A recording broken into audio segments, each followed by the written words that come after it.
អប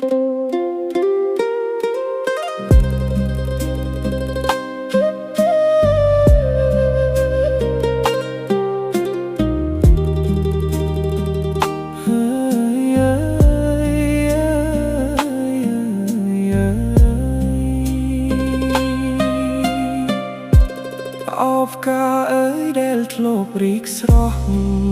បំប្រថ្ងៃនេះស្រពូនអស់ទាំងក្លិនក្រអូបដូចក្តីស្នេហាខ្ញុំដែលធ្លាប់ស្រឡាញ់អូនស្រាប់តែអូនបែកចិត្តទៅ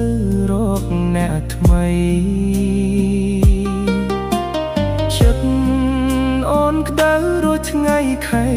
5គ្មានសូម្បីតែមេត្តាចំពោះបេះដូងរបស់បងដែលស្រឡាញ់អូនដោយស្មោះ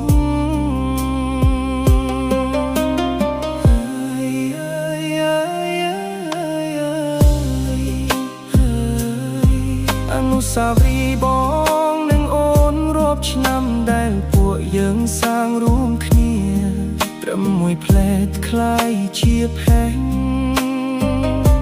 ស្នាមញញឹមដែលធ្លាប់ដល់កម្លាំងថ្ងៃនេះបានសល់តែការឈឺចាប់ចិត្តអូនប្រែប្រួលលែងដូចមុនបោះបង់សន្យាឲ្យបងរងទុក្ខដុតបំផ្លាញគ្រប់យ៉ាងគ្មានសល់ក្តីសង្ឃឹមស្នេហាអូនក្តៅដូចខែប្រាំងបេះដូងបងឈឺក្តៅក្រហាយប្រេះស្រាមដូចដីរដូវប្រាំងគ្មានភ្លៀងណាមកព្យាបាលបានទឹកភ្នែកហូរគ្មានន័យព្រោះអូនលែងវិលត្រឡប់មកវិញ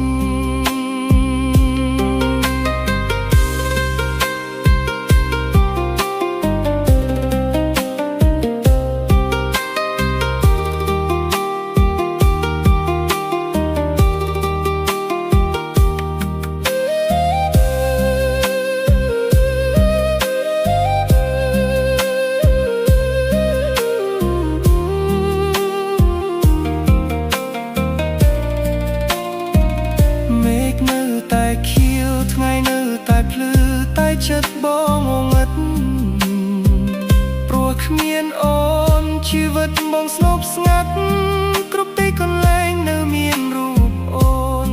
តែពេលនេះមានតែការនឹកក្រឡឹកព្រោះគ្មានអូនក្បែរទៀត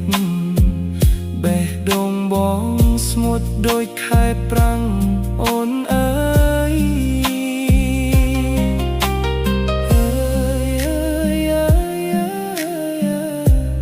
ថ្ងៃណាភ្លៀងធ្លាក់មកតាចលៀងការឈឺចាប់នេះបានទេឬស្នេហាយើងស្លាប់បាត់ទៅហើយដូចការដែលស្រពន់គ្មានថ្ងៃរីកវិញស្នេហាអូនក្តៅដូចខែប្រាំងដុតបេះដូងបងឲ្យឆេះអស់សង្ឃឹមបើស្នេហាអូនកូនតែជាខ្យល់ខ្ទៅសូមឲ្យភ្លៀងថ្ងៃណាមួយលៀងបេះដូងបងផង